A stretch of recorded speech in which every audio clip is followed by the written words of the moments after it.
오늘 이 설교는 여러분 끝까지 참 잘 들어야 됩니다. 오늘 이 본문 내용 뒤에 마지막 후반부에 가서 결론이 참 중요하거든요.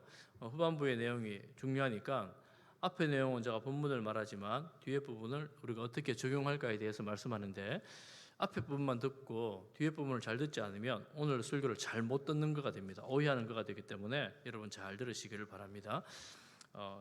민수기를 우리가 지금 계속해서 보고 있습니다. 16장 말씀은 어떤 내용이냐면, 레위의 후손 중에 한 사람, 그리고 르우벤 자손의 후손 중에 한 사람이 당을 지어서 모세를 반역하는 내용이 들어져 있습니다. 레위 자손 중에서 이 모세와 아론을 반역하는 이유는, 레위 자손 중에서 아론의 아들들은 제사장이 됩니다. 그런데 레위의 다른 아들들은 성막 봉사하는 일을 하게 됩니다. 그런데 이들이 왜 우리에게는 제사장의 권한을 주지 않느냐 이러면서 이제 모세에게, 아론에게 대적을 하고, 르우벤 자손들은, 르우벤이 장남인데 르우벤이 죄를 지음으로 장남의 모든 권한을 다 잃어버립니다. 그래서 장남이 르우벤이 아니에요. 생물학적으로는 르우벤이 장남이지만 여러 가지 면에서 이 장남의 권한이 쭉쭉쭉 나뉘어져 버립니다. 12아들 가운데서. 그러니까 이 권한을 잃어버린 이 아마 르우벤의 자손들이 이런저런 불만들이 있었겠지요. 그래서 르우벤 지파 사람들은 다단과 아비람이 뭐라고 말하느냐 하면, 모세를 보고 이렇게 말하죠. 네가 젖과 꿀이 흐르는 땅으로 우리를 인도한다고 했으면서 우리를 광야에서 지금 죽이고 있다. 젖과 꿀이 흐르는 땅은 이곳에 없다. 이렇게 하나님의 말씀에 대해서 정면 반박하면서 반역을 합니다. 이들이 다른 지도자들 250명을 선동해서 이 선동한 무리들과 함께 모세를 대놓고 반박을 하고 있습니다. 모세는 이 지도자들을 하나님의 명으로 소환하지만 이들이 이제 모세의 말도 듣지를 않으려고 하고 있습니다. 그때 하나님은 이 백성들을 전부 다 향로 하나씩을 가지고 회막문 앞에 나오라, 회막 앞에 나오라 이렇게 말합니다.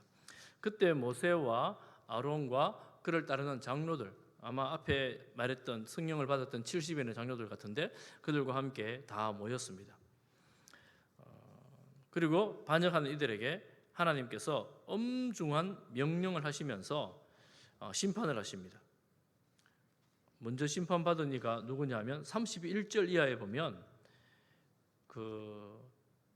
르우벤 지파 사람들이 장막 앞에서 다 나와 있고, 그리고 이 향로에 불을 지피고 잡고 있는 지도자 250명이 회막 문 앞에 이렇게 모여 있습니다. 먼저 심판을 받아서 그 장막 앞에 땅이 갈라집니다. 그래서 그 지파의 수많은 사람들이 땅 아래로, 본문에는 서울로 내려갔다 이렇게 말합니다. 그리고 다음에는 이 향로에서 불이 나와서 이제 250명이 그 자리에서 죽게 됩니다. 사실은 이런 엄청난 심판들에 대해서 출애굽 시대에는 눈에 보이는 심판들이 너무나 많습니다. 우리가 지금 보고 있지 않습니까? 너무나 많습니다. 하나님이 말씀하시기에 10번씩이나 이렇게 너희들이 나를 반역한다 그러지만 사실 10번보다 훨씬 더 되죠. 너희들이 많이 반역한다 이런 의미입니다. 그런 반역 때마다 하나님은 이런저런 일들을 보여주십니다. 기적들을 보여주십니다. 그리고 이제 이 향료를 가져다가, 하나님이 이 향료는 거룩하니까 향료 250개를 가져다가 쳐서 제단을 둘러싸게 만들어라 이렇게 말합니다. 제단을 사는 이 물건으로 만들어라 이렇게 말합니다. 그러니까 이 40절 말씀에 보면 이 이스라엘 그 회막의 앞에 있는 제단에 나가면 이 향로로 쳐서 만든, 철로 만든 이런 둘사기가 되어 있는 거예요. 그럼 이 사기를 보는 사람은 하나님 앞에 함부로 하면 안 되는구나, 함부로 나오면 안 되는구나라는 사인이 되는 기념물이었습니다. 철판을 그렇게 만들어 놓았습니다. 그 다음 날이 문제예요. 오늘 읽었던 본문이 이제 그 다음 날에 대한 내용인데 정말 놀라운 일이 일어납니다. 하나님은 이 철판을 보면서, 제단을 싸고 있는 철판을 보면서 죽지 않게 하기 위해서 함부로 하나님께 하지 않게 하기 위해서 경고의 기념물을 만들어 놓았는데 41절에는 뭐라고 말하느냐 하면 이렇게 말하죠. 우리가 읽었던 본문 다음 날 이스라엘 온 백성들이 모세와 아론을 원망합니다. 그 원망의 내용이 뭐냐면 이거예요. 너희가 여호와의 백성을 죽였다. 아마 모세가 이 말을 들을 때 얼마나 충격을 받았을까. 이 지금 사실은 밑에도 나오지만 몇만 명이 죽었는데 이 죽인 것이 모세가 아론이 죽인 것인가? 모세가 땅을 갈라지게 할 능력이 있는가? 불을 낼 능력이 어디에 있습니까? 그런데 모세를 향하여 아론을 향하여 너희가 여호와의 백성을 죽였다. 우리가 여호와의 백성이라는 정체성은 있는데 눈에 보이지 않는 하나님을 보는 눈은 그들에게는 없었습니다.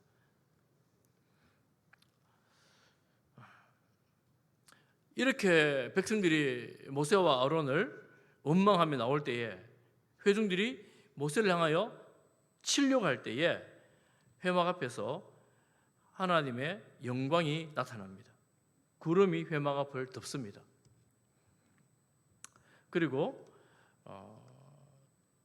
이 44절에 보면 하나님께서 모세에게 말씀하십니다. 모세에서 말씀하시는 어떻게 말씀하시느냐 하면 빨리 이 회중에게서 떠나라. 내가 순식간에 그들을 멸하려 하노라. 하나님께서 하나님이 하신 일에 대해서 모세를 원망하는 백성들에 대해서 너무 진노하셔서 순식간에 내가 이들을 다 멸하겠다, 죽이겠다 이렇게 말씀을 하십니다. 이때 45절에 보면 모세와 아론 두 사람은 땅에 그저 엎드립니다. 여러분 모세와 아론이 위기를 대응하는 방식은 뭐냐 하면 이 백성들과 다투어 싸우거나 뭐 이렇게 하지 않습니다. 그저 엎드리는 거예요. 엎드린다는 말의 의미가 무엇이겠습니까? 내 능력이나 내 힘을 의지하거나 내 목소리를 의지하지 않고 그저 하나님 앞에 납작 엎드리는 겁니다. 여러분 극도의 위기 어려움 가운데서는 살 길이 이것밖에 없습니다. 하나님께 납작 엎드리는 거예요. 여러분 인생에 좀 살만할 때는 목소리도 내보고 내 힘껏 이것저것 해보지만 극도의 어려움 앞에 진노하신 하나님 앞에서 또 너무 분노하고 있는 백성들 앞에서 이런저런 말이 소용이 없습니다. 어떤 행동이 필요 없어요. 그저 하나님 앞에 납작 엎드리는 것입니다. 그게 살 길입니다. 눈에 보이지 않는 하나님, 보이지 않기 때문에 인식하지 못하기 때문에 모세 아론을 향하여 원망하는 백성들 그들에게 연병이 퍼져나가기 시작합니다. 연병은 전염병입니다. 전염병이 순식간에 퍼져나가서 사람이 죽어나가기 시작합니다. 이때 모세가 아론에게 향로를 가져다가 속죄하기 위해서 산자와 죽은 가운데 서라 이렇게 말씀하죠. 하라고 합니다. 하나님께서 진노하셔서 연병이 시작된 거예요. 그리고 연병이 시작되니까 이 아론은 모세의 말을 듣고 향료를 짚어가지고 산자와 죽은 자 가운데에 섰습니다. 그리고 속죄에 뭔가를 했습니다. 내용은 모르지만 속죄를 했습니다. 그러자 그때 이 연병이 멈추게 되었습니다. 이 고라의 일로 죽은 자 외에, 즉 이게 땅이 갈라져서 죽은 자 이외에 연병에 죽은 자가 14,700명입니다. 너무나 순식간에 엄청난 재앙이 그 땅에 임하게 된 것입니다.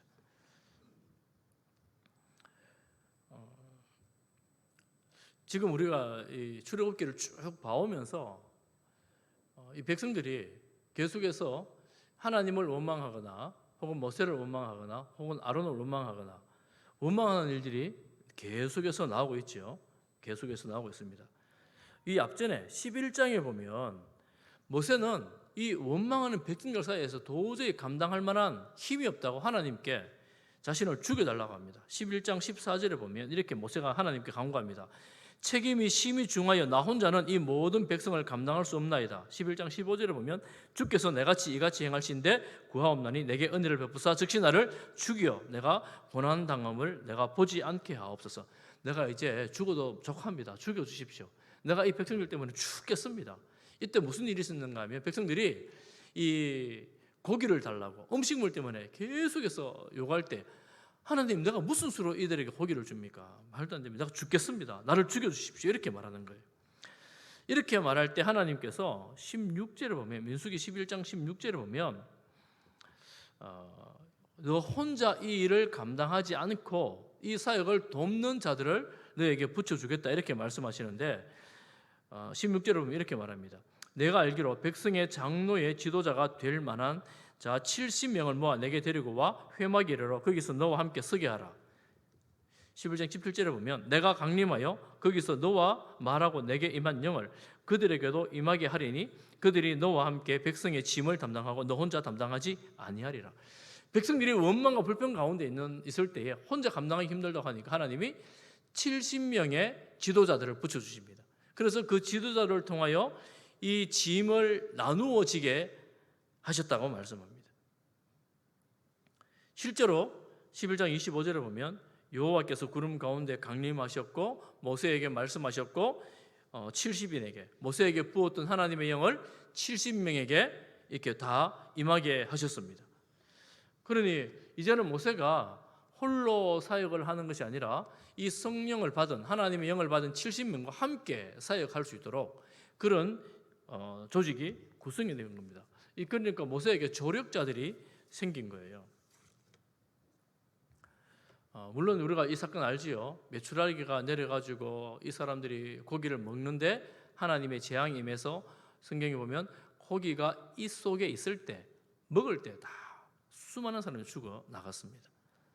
오늘 이 본문에서 이 모세의 이르되심에 여전히 대적하죠. 모세를 방해합니다. 이번에는 이들을 향해서 하나님께서 직접 땅을 갈라서 또 불을 직접 내셔서 죽여버리십니다. 온 회중들 앞에서 이 두려운 일들이 일어난 거예요. 그럼 여러분, 이런 사건들이 성경에 몇 번 나오는데 출애굽 기간 중에 몇 번 나오는데 이런 사건을 우리가 어떻게 적용할 수 있을까? 적용을 해야 될까? 표면적으로 보면 모세 질서를 잘 지켜야 되겠다, 순종을 해야 되겠다, 이런 교훈이 될 수 있습니다. 그런데 그런 적용이 100% 틀린 것은 아니지만 잘못된 적용입니다. 이제부터 여러분 잘 들으셔야 돼요. 하나님께서 모세를 특별히 부르셨습니다. 다른 사람하고 다르게 부르셨어요. 친구처럼 만나서 친구처럼 말씀하셨습니다. 바로바로 직접 가르쳐 주셨고 직접 인도해 주셨습니다. 그러니까 모세, 네가 뭐냐? 우리도 하나님의 사람이고 너도 하나님의 사람이 똑같은 거 아니냐? 너와 우리가 다를 게 뭐냐라고 말한다면 누가 화를 내시느냐 하면 하나님이 화를 내십니다. 하나님이 화를 냈어요. 성경에 모세 같은 다른 선지자가 없다, 이렇게 말씀하셨거든요. 특별히 신명기 18장 15절에 보면 신명기 18장 15절에 이렇게 말씀하세요. 내 하나님 여호와께서 너희 가운데 내 형제 중에서 너를 위하여 나와 같은, 모세가 지금 백성들에게 설교하는 거예요. 나와 같은 선지자 하나를 일으키시리니 너희는 그의 말을 들을지니라. 이렇게 모세가 백성들에게 설교하는 내용인데 모세와 같은 선지자가 나온대요. 그런데 우리가 이 모세와 같은 선지자 누구를 말하느냐 하면 예수 그리스도를 예표하는 말씀이에요. 그럼 모세와 같은 선지자는 이 백성을 구원해낸, 그리고 우리를 죄에서 구원하는 예수 그리스도를 상징하는 겁니다. 그러면 이 땅에 모세와 같은 선지자가 또 있을 수 있는가? 없습니다. 예수님밖에 없어요. 그런 비슷한 사역을 감당하고 그 사역을 행했던 사람 예수님밖에 없어요. 그러니까 어떤 사람이 너희들 모세에게 순종 안 해가지고 죽어나간 사람들 봤지? 너희들 내게 순종하지 않으면 너 죽어, 이렇게 말하는 어떤 지도자가 있다면 다 가짜라고 보시면 돼요. 다 가짜입니다. 오늘날은 이 말씀이 그대로 적용될 수가 없는 말씀입니다. 그런 선지자는 없습니다.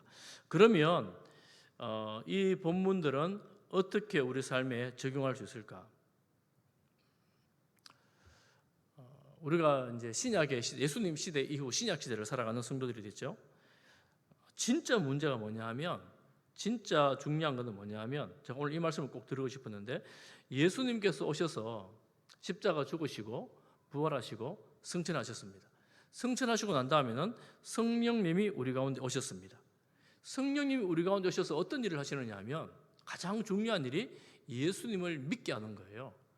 여러분 예수님을 믿으시잖아요. 우리가 예수님을 믿는다라고 말할 때, 진심으로 예수님을 믿을 때 이걸 어떻게 우리가 믿게 되었냐 하면 성령께서 우리 마음을 감동하사 성령의 도우심, 성령의 역사로 예수님을 믿게 된 것입니다. 그러면 오늘날 우리는 정말 위대하고 정말 놀라운 특권을 받았는데 그 특권이 뭐냐 하면 과거의 다윗, 모세 그리고 특별히 뽑았던 몇몇 사람들, 선지자들에게 주셨던 그 성령을 오늘날 우리 모두가 받았다는 겁니다. 오늘 모두는 하나님의 성령으로 예수님을 믿게 됐기 때문에 저와 여러분에게 동일한 성령께서 동일하게 임재해 계십니다. 할렐루야. 그런데 우리 오늘날 우리가 이 사실들을 선택적으로 믿어요. 선택적으로 생각합니다. 누군가에게는 성령이 더 많이 임하고 누군가에게는 더 적게 임한 것처럼. 그럼 성령님은 인격이십니다. 모두에게 성령이 임했고 그 성령님은 한 분이십니다. 한 성령으로 우리가 하나가 되는, 그래서 교회가 되는 거예요. 그러면 우리는 오늘날 구약으로 보면 다 제사장이 된 거예요. 다 제사장의 직무를 감당하는 사람들이 된 것입니다. 베드로전서 2장 9절 말씀 한번 보겠습니다. 베드로전서 2장 9절 혹시 나올 수 있나요? 안 되나요? 네, 같이 한번 읽어보겠습니다. 같이 봅니다. 시작. 그러나 너희는 택하신 족속이요 왕같은 제사장들이요 거룩한 나라요 그의 소유가 된 백성이니 이는 너희를 어두운 데서 불러내어 그의 기이한 빛에 들어가게 하신 이의 아름다운 덕을 선포하게 하려 하심이라. 출애굽기 19장에 보면 제가 중요하다고 말씀하신 구절이 있죠. 기억나십니까? 5절, 6절, 4절, 5절, 6절. 하나님께서 이 이스라엘 백성들을 애굽에서 구원하여 된 이유는 내가 너희를 내 백성으로 삼고 제사장 나라로 삼겠다 그랬죠. 하나님은 이 이스라엘 백성들을 애굽에서 불러내면서 제사장 나라로 삼겠다 그러셨고 이 제사장의 모델을 이 이스라엘 역사 가운데 제사장 통해 보여주셨고 실제로 성령님께서 오셔서 우리 모두를 제사장 삼으신 거예요. 그 우리는 신약의 성도들은 예수 그리스도를 믿는 모두는 제사장이라는 놀라운 신분을 가지게 된 것입니다. 가지게 된 거예요. 그런데 다른 게 있습니다. 뭐가 다르냐면 우리는 성령으로 제사장이라는 이제 구약으로 보자면 그런 직분을 가지게 되었는데 옛날 구약 시대에는 제사장들이 제사를 지내는 일을 했어요.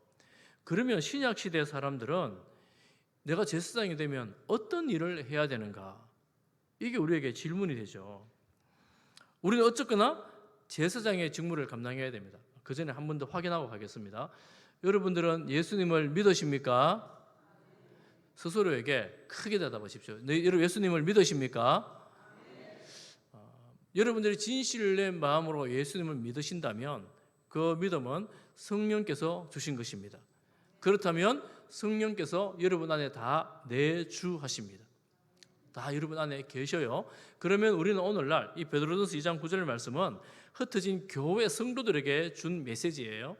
그리고 오늘날 교회 신약의 모든 성도들은 다 성령을 받은 성도들입니다. 할렐루야. 그래서 우리 스스로가 나는 성령을 받은 성도라는 이 자부심이 있어야 되는데 이 자부심을 갖고 살지를 못하니까 이게 자꾸 문제가 생기는 거예요. 우리는 왕의 아들인데 왕의 자녀가 됐는데 왕의 자녀라는 자부심이 별로 없는 거죠. 만약에 내가 성령을 받은 성도라면, 여러분 우리가 성령을 받은 성도인데 그렇다면 성령님의 뜻을 구하고 성령님의 말씀에 순종하고 성령께서 우리를 인도하실 때에 따라가는 그런 삶을 살아가야 합니다. 여러분 성령님이 우리에게 오셨다면 우리에게 가장 강력하게 하시는 일이 뭐겠습니까? 첫 번째는 제가 말씀드렸죠. 계속해서 말씀드리잖아요. 예수 그리스도를 고백하고 믿게 하는 거예요. 이게 가장 큰 일입니다. 제사장 되려고 그러면 예수님 믿어야 될 거 아니에요. 하나님을 믿어야 될 거 아니에요. 안 믿는 사람인데 제사장 일을 어떻게 해요? 형식적으로 할 수 있어요. 형식적으로. 그런데 형식적으로 하는 것은 한계가 있습니다. 금방 드러나 버려요. 사람은 속일 수 있지만 하나님은 속일 수가 없습니다. 여러분 우리가 성령을 받아 하나님의 제사장이 되었다면 여러분 내가 하나님께 드려진 사람들이에요. 드려진 사람들. 제사장은 엄청 레위인들 다 드려진 사람들이잖아요. 그런 신분으로 이 땅을 살아가야 된다는 것입니다. 그럼 여러분들 스스로에게 한번 물어보십시오. 여러분들은 여러분 자신을 하나님께 드린 적이 있습니까? 아니, 말이 나왔다나 하나님, 저는 이제 주님을 위해 살겠습니다. 주님, 제가 주님께 드립니다. 저를 사용해 주십시오. 여러분, 이렇게 기도해 본 적이 있습니까? 있으세요? 그럼 여러분 제사장이 된 거예요. 전부 다. 여러분 알든 모르든 나를 드리긴 왜 나를 드리노? 나는 나를 위해 살아야지. 하나님이 나를 도와줘야지. 이러면 아직 어린아이 신앙이든지 아직 하나님 누군지 모르시든지 이런 겁니다. 그런데 교회 보면 아직 어린아이 신앙이든지 하나님이 누군지 모르시는 분들이 간혹 있어요. 왜 이제 교회가 혼란스럽고 어려워지는 이유 중에 한 가지가 그것이 있죠. 그 당시 애굽에서 나왔던 이스라엘 백성들과 비슷합니다. 오늘 본문에 보면 제사장이 무슨 일을 해야 되는지 아주 명백하게 한 가지 드러내는 사건입니다. 무슨 일을 했습니까? 하나님의 진노로 연병이 퍼져나가서 사람들이 죽어나가는데 모세가 아론에게 속죄의 향로를 들고 산자와 죽은 자 가운데 서라 그래요. 속죄의 일을 해야 된다 그러죠. 여러분, 제사장이 하는 가장 중요하고 큰 일은 뭐냐면 제사를 드리는 일이에요. 번제를 드리고 화제를 드리고 화목제를 드리고 속건제를 드리는데 속죄제 제사, 죄를 속하는 제사를 백성들의 죄를 대신해서 제사장이 쓰는 거예요. 하나님 앞에 쓰는 거예요. 그러면 오늘 이 속죄의 향로를 들고 서 있다는 것은 제사장들이 해야 되는 일, 우리 모두가 제사장이라면 제사장이 해야 될 일은 뭐냐면 바로 이 일을 우리가 해야 되는 거예요. 이 일을 그러면 어떻게 우리가 이 일을 할 수가 있나? 살아가고 죽어가는 세상에 나가서 향료를 들고 서 있어야 되나요? 아니면 짐승을 잡아가지고 피를 흘려야 되는가요? 그것이 아니라 오늘 본문에 오늘 말씀에 베드로전서 2장 9절 말씀에 우리 다 같이 한번 보겠습니다. 베드로전서 2장 9절 말씀을 봅니다. 다 같이 보겠습니다. 시작.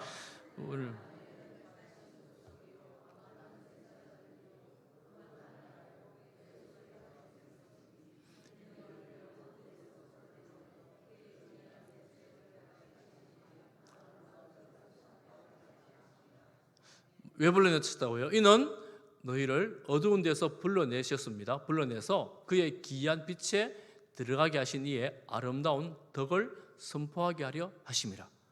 하나님께서 우리를 제사장 삼으시는 이유는 바로 이것입니다. 오늘날 우리가 구약의 제사장의 직무를 감당하는 내용은 바로 이것입니다. 뭐라고요? 어두운 데서 불러내서 기이한 빛에 들어가게 하신 그 아름다우신 분, 주 예수 그리스도의 덕을 선포하는 것입니다. 어떻게 선포해요? 말로, 삶으로, 전인격으로. 성령께서 내 안에 계십니다. 예수님께서 부활하셨습니다. 예수님께서 우리 인생의 주인이십니다. 전인격으로 내가 있는 그곳에서, 가정에서, 직장에서, 이웃들 사이에서, 교회에서만 아니라 그런 관계들 속에서 예수님이 살아계십니다라고 강력하게 보여주는 것입니다. 말로, 삶으로. 그런데 세상이 우리를 볼 때, 여러분들을 볼 때 과연 그런 관점으로 우리를 보고 있는가?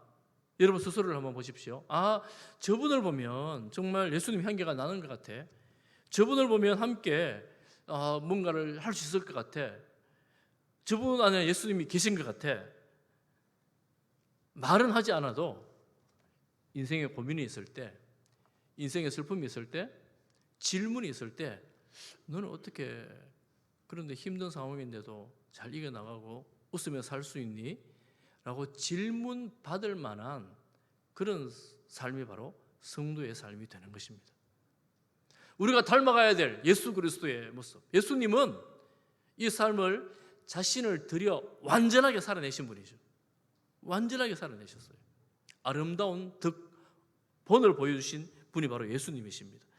우리가 예수님을 닮아간다고 할 때 그렇게 완전한 모습으로 우리의 삶을 하루하루 살아나가면서 주님 안에서 주님과 동행하면서 또한 우리를 그렇게 부르신 주님을 찬양하면서 조금만이라도 주님을 드러내기 위해서 살아가는 것입니다. 여러분, 이렇게 하는 것이 우리의 의지로만 하는 것은 불가능합니다. 왜냐하면 여러분 의지적으로 다 해보셨잖아요. 우리 의지에는 한계가 있어요.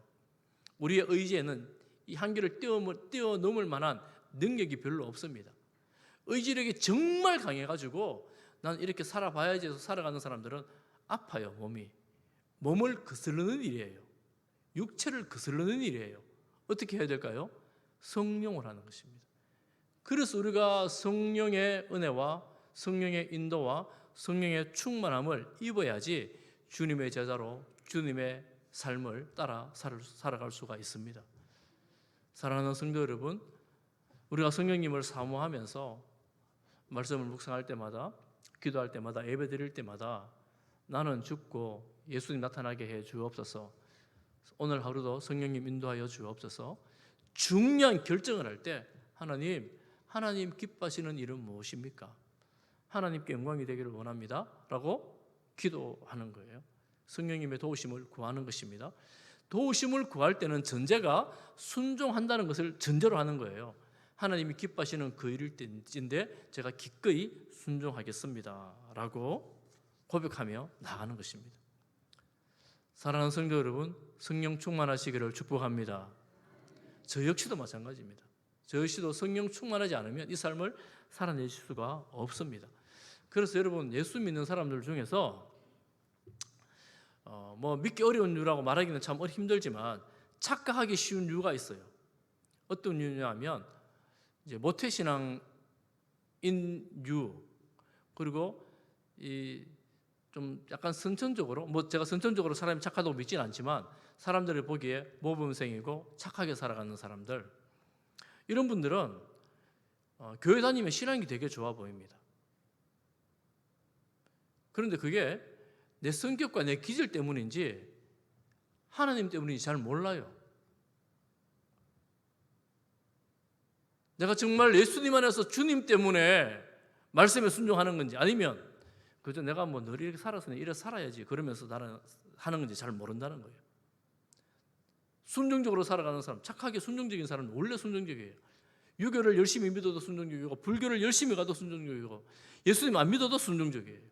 그런 사람은 교회 나오면 어차피 순종적이에요. 그러면 그 사람 예수 잘 믿어서 순종적이라고 누가 말하겠습니까? 어떻게 그렇게 말할 수 있겠어요? 큰 착각을 하고 살아가는 거예요. 나는 주님 말씀 잘 듣고 잘 따른다. 우리가 정신을 번쩍 차리지 않으면 우리 안에 있는 깊은 죄성과 우리 안에 있는 깊은 이 욕망의 굴레 속에 스스로 갇혀 있으면서 잘 모르고 살아갈 수 있다는 거예요. 그래서 뭐가 필요하다고요? 성령의 충만함으로 내 한계는 내가 스스로 깰 수가 없는 것이구나라고 고백하는 것입니다. 하나님 돕지 않으시면 저는 불가능한 인생입니다. 예수님이 아니면 저는 길이 없는 인생입니다. 고백하면서 하나님을 의지하는 것이 기독교 신앙이에요. 나는 내려놓고 주님이 높아지고 나는 죽어지고 주님이 영광 받으시는 이 신앙이 바로 기독교 신앙입니다.